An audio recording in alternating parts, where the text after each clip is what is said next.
najvažniji događaj koji je gotovo pa direktno utjecao na mogućnost da se dogode srpske ruške žrtve je ubojstvo kralja Aleksandra u listopadu 1934. u Marseju. Dakle, njegovim ubojstvom dolazi do sloma režima diktature, vlast se u žandarsku regiju, centru sela i oni kreću prema toj grupi. O onome što se dogodilo postoje dvije verzije. Jedna verzija je službena, druga verzija je neslužbena.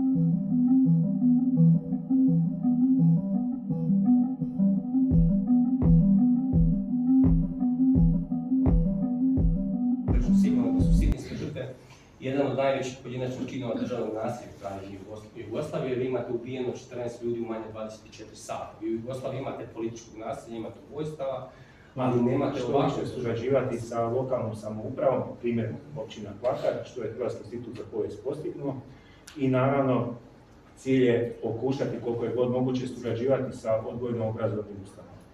To je često težak korak, ali kad taj korak se pokrene, onda vidimo plodove rada.